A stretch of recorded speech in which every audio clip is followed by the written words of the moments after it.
मंडळी, मी वैशू आणि तुम्ही पाहता अहमदनगर टॉक्स. तर मंडळी, आज आपल्या चॅनलवर आलेली जी व्यक्ती आहे, जे की आपल्या नगरची फर्स्ट डीजे गर्ल आहे, जिचं नाव डीजे निशा आहे. तर चला मग आपण तिची जर्नी जाणून घेऊया. हाय निशा, तुझं अहमदनगर टॉक्स या चॅनलवर खूप खूप स्वागत आहे.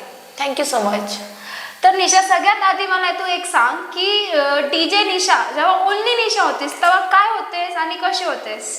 असंच नॉर्मल गर्ल सारखं, कॉलेज, स्टडी, घरातली कामं, बस. म्हणजे एकदम बेसिक, काहीच नव्हती? काही नव्हतं. लाईक मी डान्सर होते आधी, लावणी डान्सर होती. बट जे मला लाईक जे रेप्युटेशन, लाईक सेलिब्रिटीज सारखं वाईब मला इथं दिलं डीजे ऑपरेटिंग मध्ये. लाईक कुठे जरी गेली तरी बाबा डीजे ऑपरेटर आली, जे मान सन्मान मला इथे मिळतं ते मला लावणी डान्सर असताना मला भेटलं नाही. आणि लावणी डान्सरच्या सुद्धा आधी तू म्हणजे एकदम नॉर्मल गर्ल होती? हा, त्याच्यात लाईक तेच नॉर्मल गर्ल, काही नाही आपलं basic college typical like girl कशा असतात, college then home study classes, एकदम कॅज्युअल.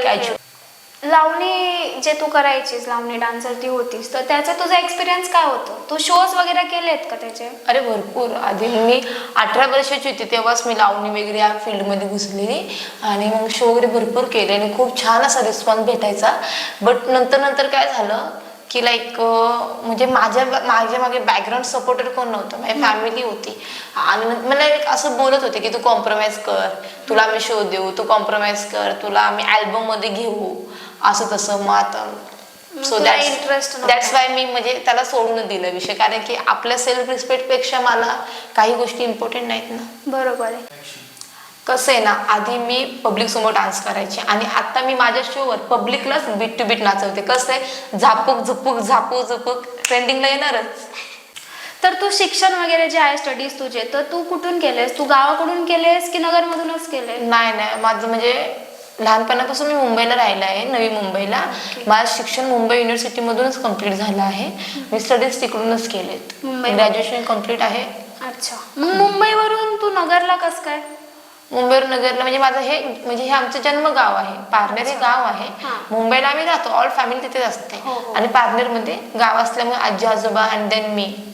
बट मग तू मुंबईलाच करायचं असं का नाही ठरवलं? कारण की मुंबई ह्याच्यापेक्षा हे ना आणखीन फॉरवर्ड आहे, तर मग तू असं का नाही ठरवलं की मला मुंबईमध्येच हे करायचंय? हा, हे तू बरोबर बोलतेस मला. बट मी असा विचार केला की जिथे स्कोप नाही आपण तिकडे करू ना. आता मी आधी सर्च केलं की नगरमध्ये कोणती जुगल आहे की नाही, कोण आहे की नाही. लाईक माझ्या फ्रेंडच्या थ्रू मला कॉन्टॅक्ट झाला की त्यांनी मला सांगितलं की तू डीजे करू शकतेस, पर्सनॅलिटी तशी आहे, डॅशिंग आहे, तर तू हे कर. तर त्याच्यानंतर मी इकडे आली, गावाला आली. मग मी डायरेक्टली क्लासेस लावले. कुठे क्लासेस केले तू इथे? मी नगरमध्येच केले, scratch DJ academy, Sagar Gupta. Scratch DJ academy. अच्छा, बेसिकली जे तू शिकली आहे डीजेचा कोर्स, तर त्याच्यामध्ये तुला काय एक्सपिरियन्स होता की म्हणजे कसं होतं? स्टार्टिंगला तर खूप हार्ड गेलं. हा, ऑब्विसली हार्ड तर झालं, बिकॉज आपण फक्त डीजे साऊंड ऐकतो, डान्स करतो, पण आपण त्याच्या मागे किती मेहनत आहे हे नव्हतं माहिती. लाईक आता तू डान्स करते, मी डान्स करते, मग आपण बोलतो आपलं हे गाणं चेंज कर, पण ते एका सेकंड मध्ये गाणं नाही मिळत ना. आता मला रिअलाइज होतंय ना, ते पूर्ण असं किती आपल्याकडे 15-16 हजारच्या प्लस कलेक्शन असतं गाण्यांचा. मग त्याच्यामधून आपलं सिलेक्ट करायचं असतं गाणं, मग ते खूप हार्ड आहे त्यासाठी. म्हणजे जेव्हा तू शिकत होती तेव्हा तुला हे स्टार्टिंगच खूप हार्ड जात खूप मिळलं, म्हणजे बीट टू बीट मॅच करणं वगैरे. पण माझे सागर गुप्ता सर आणि माझा मित्र, जो माझा गुरु पण आहे, जो माझा फ्रेंड पण आहे, डीजे सँडी बोरगे, मग त्यांनी मला खूप चांगलं शिकवलं, दोघांनी पण. अच्छा, मग त्यांच्यामुळे तू बेसिकली आज या स्टेजवर? राईट. हा, त्या दोघांनी मला भरपूर सपोर्ट केला. आणि आता तर काय, डीजे सँडी माझ्यासोबत एव्हरी टाइम एव्हरी शोला असतो, मग त्याच्यामुळे मी प्रॉपर डीजे आता. आणि आता एवढं तर बोललोच आपण, तर मला तुझ्या फॅमिलीबद्दल पण सांग की जेव्हा तू हे कोर्स करत होती डीजेचा, तेव्हा तुझी फॅमिली तुला सपोर्ट करत होती की नाही? किंवा ॲज युजल आता फॅमिली सपोर्ट नसते केली तर मी इथे नसते. Because my family every time, म्हणजे मी लहानपणापासून एवढी मोठी झाली, फॅमिली मला नेहमी बोलायची तुला जे करायचं तू ते करू शकतेस, बिकॉज तू इंडिपेंडेंट हो. आमच्या समाजात मी आहे वडार समाजातून. माझा म्हणजे आमचा समाज कसं माहितीये का, आधी मुली 15-16 वर्षातच लग्न करून द्यायचे आणि चूल आणि मूल. पण आमच्या समाजातून मी फर्स्ट डीजे गर्ल आहे मुलगी, की मी काहीतरी वेगळं करते. हा, बाकी ऍक्टर्स आहेत, मॉडेल आहेत, पण त्यांनी आपलं जात किंवा समाज नाही लावत, पण मी लावते बिकॉज मला त्या गोष्टीचा गर्व आहे. आणि मग मी आता डीजे करते आणि याच्या पुढे पण अजून भरपूर काय करायचंय. म्हणजे ही तर आता फक्त तुझी बिगिनिंग आहे, आय स्टार्टिंग. Beginner DJ. मग आता याच्यानंतर भरपूर अजून काय. आणखीन तुझे काय प्लॅन्स आहेत पुढं? पुढे मला आता एवढं 1 इयर नंतर मी क्लबिंगला उतरणार आहे, मग तिकडे वाजवणार आहे. नॅशनल इंटरनॅशनल खूप ड्रीम्स आहेत. जर झालंच तर युरोपमध्ये अमेरिकेमध्ये पण जाऊन म्हणजे आपण नाचू शकतो त्यांना, असं एवढी मोठी ऑपॉर्च्युनिटी. आणि मला हे पण माहिती आहे की तू ह्याच्या आधी, तू डीजे फील्डच्या आधी तू एक लावणी डान्सर सुद्धा होतेस. हो हो हो, मी डान्सर पण तर आहे. मग लावणीचं फील्ड सोडून डीजेच्या फील्ड मध्ये येणं? हे सोडलं असं नाहीये. हा, डान्स ही माझी सगळ्यात म्हणजे प्रेम म्हणतो ना, डान्स आहे हा, माझा. आवड. आवड, प्रेम, आवड, एव्हरीथिंग. आता डीजेचं तर मी आता नाद आहे, बाकी काही नाही डीजेचा. मग त्याच्यामुळे तर ते करतेच मी. पण डान्स मी सोडलं, मी आता सुद्धा करते. बट जे मला रेप्युटेशन, जे रिस्पेक्ट मला डीजेने दिले ना, मग ते डान्सने नव्हतं दिलं. आय डोंट नो वाय, मला पण कळत नाही. मी म्हणजे असं आता लावणी डान्स म्हटलं तर लोक खूप खालच्या लेवलने बघतायत त्याला. बट ते तसं नाहीये. तुम्ही विठाबाईला बघा, सुरेखा पुणेकराला बघा, अशा हजारो कलावंत लावणीचे, त्यांनी लावणी घडवली, पण आता ती दात चालली आहे. डीजे निशा आणि निशा हे एकच पर्सनॅलिटी आहे की अलग अलग आहे? ऑब्विसली वेगवेगळं. बिकॉज आता जी मी तुझ्या समोर आहे तशी मी शुअर नसते. बिकॉज मी तिथे जर फ्रेंडली झाले तर लोक माझा गैरफायदा घेतील. तर तिकडे मी बी सिरियस, बिकॉज तो माझा प्रोफेशन आहे, ती माझी लक्ष्मी आहे, तिची मी रिस्पेक्ट करते. आणि तिकडे मी प्रोफेशनल म्हणजे मला शिस्त पद्धतच राहावं लागतं. आणि आता तुझ्यासोबत मी तुम्हाला फ्रेंड सारखं फ्रेंडली जास्त जमत नाही या फील्डमध्ये. फ्रेंडली झालं तर आपलं लाईफ स्पॉइल, संपला विषयच. आणि तुला भरपूर ट्रोलिंग सुद्धा झाले तुझ्या ड्रेसिंग सेन्स वगैरे त्यावर. हा, कारण की आता कसं लोकांना, आता मी सोसायटीला मी समजू शकत नाही. आता आपण 21 सेंचुरीमध्ये राहतो, तर कपड्यांपासून ते राहणीमानपासून तर इव्हन आधी झोपड्यांमध्ये राहायचो, आता बिल्डिंगमध्ये राहतोय. मग तुम्ही आता झोपडीमध्ये राहू शकता का? नाही राहू शकत ना. सो तसं माझं आहे. मला आवडतं ड्रेसिंग सेन्स, माझी फॅमिली मला सपोर्ट करते आणि मला आवडतं. आय लाईक हिम. मी पहिल्यापासूनच घालते, असं नाही की डीजेच्या फील्डमधून आहे म्हणून असे शॉर्ट्स घालते. पण मला माझे लिमिट्स कळतात. हा, जर मी शुअर बिकनी टाईप घालून गेली तर मग ती सगळ्यात वल्गर, बिकॉज मी ते आर्टिस्टच आहे ना, असं. आणि मी जर मला माझ्या कपड्यांची लिमिट कळते, पण लोकांचं काही ट्रोलिंग करतील तर आय डोंट केअर. तुझ्या फॅमिली बद्दल सांग, किती मेंबर्स आहे, काय? माझी फॅमिली खूप मोठी आहे. दादा, वहिनी, काकाचा मुलगा आहे, अजून मोठी काकी आहे, माझे 2 भाच्या आहेत. किती मेंबर्स आहे? 5, म्हणजे 11, 12. हा, 12 मेंबर्स आहेत. म्हणजे जॉईंट फॅमिली? हा, जॉईंट फॅमिली. आता सुद्धा जॉईंट फॅमिली येतो आम्ही.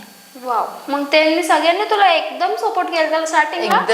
एकदम तर बोलता येत नाही. आता आजी काय सो कॉल्ड त्यांचं विचार त्या काळात, आजी म्हणली की जॉब कर, हे नको करू, लोकांमध्ये आमचं नाव जाईन, समाजात नाव जाईन, लग्न कोण करणार तुझ्याशी. पण मी या कोणत्या गोष्टीचा विचार न करता मी फक्त माझ्या आयुष्याचा विचार केला.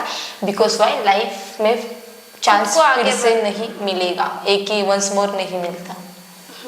ठीक आहे. सो फॅमिली खूप सपोर्टेड आहे. आणि हा, स्टार्टिंग आता भाऊ म्हटलं, त्याला कोणत्या भाऊला आवडणार की आपल्या बहिणीला सगळे पोरं बघायला येणार, ती वेस्टर्न ड्रेसिंग असणार. पण माझ्या भावांना माझ्यावर ट्रस्ट आहे की माझी सिस्टर कशी आहे. आणि माझे 3 भाऊ आहेत, 3 भावांनी मला सपोर्ट केला. हा, म्हणजे मधल्या सूरज दादानी मला थोडं म्हणजे नेगेटिव्ह मध्ये बोलला, पण नंतर त्याला काय आहे की आपली सिस्टर आहे कडक ना, लाईक ती करू शकते डॅशिंग. मग त्या लोकांनी मला आता सपोर्ट करतायत. आणि माझे पप्पा मला खूप सपोर्ट करतात. मम्मा मला, आता मी 22 इयर्स ओल्ड आहे, तरी पण लग्नाचा काही विषय नाहीये. बिकॉज मी माझ्यावर डिपेंड आहे की मला वाटेल तेव्हा मी लग्न करू शकते. तू इंडिपेंडेंट आहे. Right, I am independent woman empire. तर मग आता तुझं लग्न वगैरेचा काही प्लॅन नाहीये? नाही, आता सध्या तरी नाही. बिकॉज करिअर आणि रिलेशनशिप सुद्धा नाहीये? ऑब्विसली नाहीये. बिकॉज असे के पीछे कुछ छुपा है? नाही, असं काही नाही. म्हणजे असं लोकांना वाटतं की बाबा हिचे रिलेशनशिप असेल वगैरे, बट असं खरंच नाहीये. तर डीजे निशा हे ओळख तुला सोशल मीडिया थ्रू भेटली की तुझ्या पब्लिकमुळे भेटली? पब्लिकने मला भरपूर चांगला प्रतिसाद दिला. नगरमध्ये राहुरीला वगैरे शो पहिल्यांदाच मला राहुरीमध्ये बोलवलं. तिकडे चांगला प्रतिसाद मला सगळीकडे भेटत गेला. आधी मला लोकांनी दिला, नंतर मी सोशल मीडियाने दिली. आणि तू धर्माचे पण खूप सारे व्हिडिओज वगैरे बनवतेस, ते पण तुझे खूप ट्रेंडिंगला जातात. तर त्याच्या मागे आम्हाला सांग की काय, म्हणजे लोकांना पॉझिटिव्हही वाटतं आणि काही लोक असे पण आहे की खूप नेगेटिव्ह पण असतात. तर तू काय जातीभेद तर नाही करते ना? हो माय गॉड, असं काहीच नाहीये. मी जातीवाद वगैरे करू शकत नाही. बिकॉज कसं असतं माहितीये का, ज्याचे त्याचे थिंकिंग लेवल. आता फॉर एक्झाम्पल एक माझा मुस्लिम बांधव असेल आणि मी हिंदू बांधव आहे, ओके.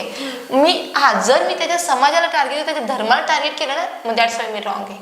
ऑब्विसली मी जातीवाद करते ना, बट मी माझ्या धर्माचेच आणि माझ्याच जातीचा व्हिडिओ काढते, मग त्यात रॉंग काही ते सांगा मला, असं आहे ना.